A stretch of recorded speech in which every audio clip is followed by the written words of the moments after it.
안녕하세요, 여러분. 찹쌀로 요새를 짓고 한 섬에 피아노가 600대나 있다면 믿으시겠어요? 오늘 바로 그 중국의 놀라운 역사와 또 그 이면에 숨겨진 현대 관광의 씁쓸한 함정까지 한번 파헤쳐 보겠습니다. 찹쌀로 요새를 지었다고요? 네, 이게 믿기 힘드시겠지만 정말 사실입니다. 바로 이 황당하게 들리는 이야기가 오늘 우리가 떠날 여정의 시작점입니다. 중국의 그 찬란한 문화유산을 잔뜩 기대하고 갔는데 현실은 정말 실망스러운 관광 함정이었다 이겁니다. 이 엄청난 차이, 이 대비가 바로 오늘 이야기의 핵심이라고 할 수 있죠. 자, 그럼 모든 이야기의 시작점인 셔먼시로 한번 가보겠습니다. 이곳은 대만과 바로 마주보고 있는 곳인데요. 중국 현대 경제의 심장부이면서 동시에 아주 중요한 역사의 교차로이기도 합니다. 1842년, 그러니까 아편전쟁 직후죠. 샤먼은 서구의 문을 연 중국 최초의 조약항 중 하나가 됩니다. 이 결정 하나가 도시의 운명을 완전히 바꿔놓게 돼요. 동서양의 다양한 문화가 이곳에서 마구 뒤섞이면서 샤먼만의 아주 독특한 정체성이 만들어졌고 그 가치를 인정받아서 결국 오늘날 유네스코 세계문화유산으로까지 지정된 겁니다. 그 역사의 흔적이 가장 뚜렷하게 남아있는 곳 바로 구랑위 섬입니다. 예전에 14개국의 조계지였다고 말씀드렸죠. 그래서 만국 건축 박물관이라고 불릴 정도로 동양과 서양의 건축 양식이 정말 환상적으로 어우러져 있어요. 그런데 이 섬의 또 다른 별명이 뭔지 아세요? 바로 피아노 섬입니다. 아니, 주민은 2만 명도 채 안 되는데 섬 전체의 피아노가 무려 600대나 있대요. 이게 상상이 가시나요? 도대체 이 작은 섬이 어떻게 이런 특별한 별명을 얻게 된 걸까요? 그 중심에는요, 한 피아니스트의 정말 가슴 뭉클한 이야기가 숨어 있습니다. 고향을 떠나서 세계적인 명성을 얻은 분인데 나중에 자신의 그 소중한 앤티크 피아노 70대를 전무 고향에 기증해서 박물관을 만든 거예요. 이건 단순한 기증이 아니죠. 자신의 뿌리 그리고 문화에 대한 깊은 애정의 표현이었던 겁니다.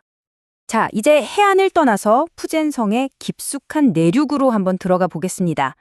바로 그곳에 우리가 맨 처음에 던졌던 그 질문, 찹쌀로 만든 요새의 비밀이 숨어 있습니다. 이 거대한 흙집, 이걸 토로라고 부르는데요. 이걸 지은 재료는 삼합토라고 합니다. 흙, 모래, 석회, 여기까지는 평범해 보이잖아요.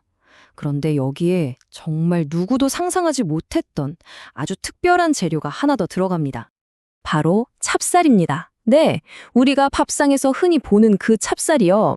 이 찹쌀이 흙, 모래랑 섞여서 수백 년을 거뜬히 견디는 아주 강력한 천연 접착제 역할을 한 거죠. 아니, 평범한 식재료에서 이런 엄청난 힘을 발견한 우리 조상들의 지혜, 정말 놀랍지 않나요? 토르는요, 그냥 집이 아니었어요.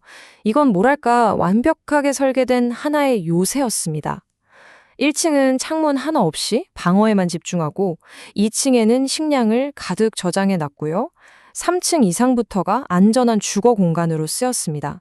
그러니까 이 건물 하나가 하나의 공동체, 그 생존을 위한 모든 것을 담고 있었던 셈이죠. 자, 이번에 만나볼 중국의 문화유산은 바로 잡기입니다. 무려 2000년의 역사를 자랑하는 정말로지 눈을 한시도 뗄 수 없는 고대 고개 예술이죠.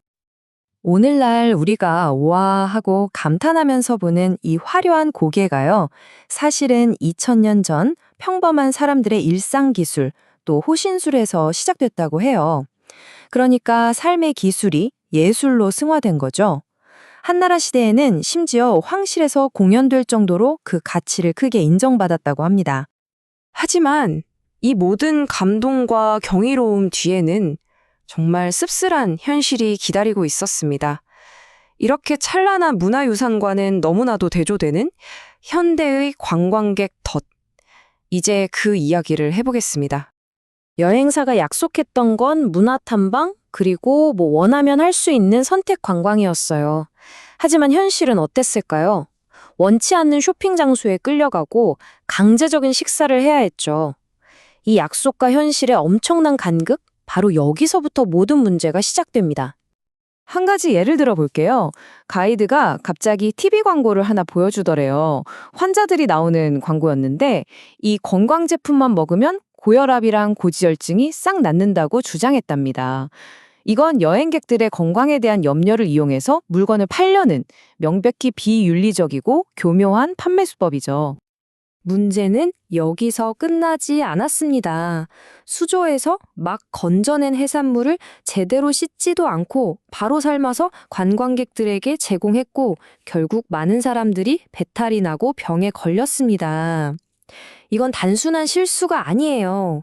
관광객의 안전을 그냥 무시해버린 아주 심각한 문제입니다. 도대체 왜 이런 말도 안 되는 일들이 계속 벌어지는 걸까요?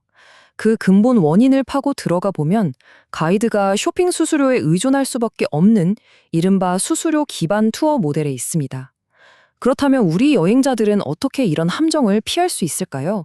이 문제를 해결하려면 좀 더 시스템적인 접근이 필요합니다. 예를 들어 강제 쇼핑 같은 비윤리적인 행위는 아예 금지하고 환불 정책 같은 건 투명하게 공개하도록 하고요. 또 식당 위생은 아주 철저하게 점검해야 합니다. 이건 우리 여행객의 관리를 보호하기 위한 최소한의 장치라고 할 수 있습니다. 그래서 우리가 현명한 여행자가 되기 위한 체크리스트를 한번 만들어 봤습니다. 여행사에 먼저 물어보세요. 의무 쇼핑 코스가 있나요? 그리고 환불 정책은 어떻게 되는지 꼼꼼하게 확인하시고요. 현지 위생 상태에 대해서도 미리 좀 알아보고 무엇보다 초저가라는 말 뒤에 숨겨진 비용이 있을 수 있다는 점을 항상 경계해야 합니다. 그래서 마지막으로 여러분께 이 질문을 드리고 싶습니다. 다음 여행에서 여러분은 그저 이끌려 다니는 수동적인 관광객이 되시겠습니까? 아니면 모든 것을 제대로 알고 선택하는 정보에 기반한 현명한 여행자가 되시겠습니까? 그 선택은 바로 여러분의 몫입니다.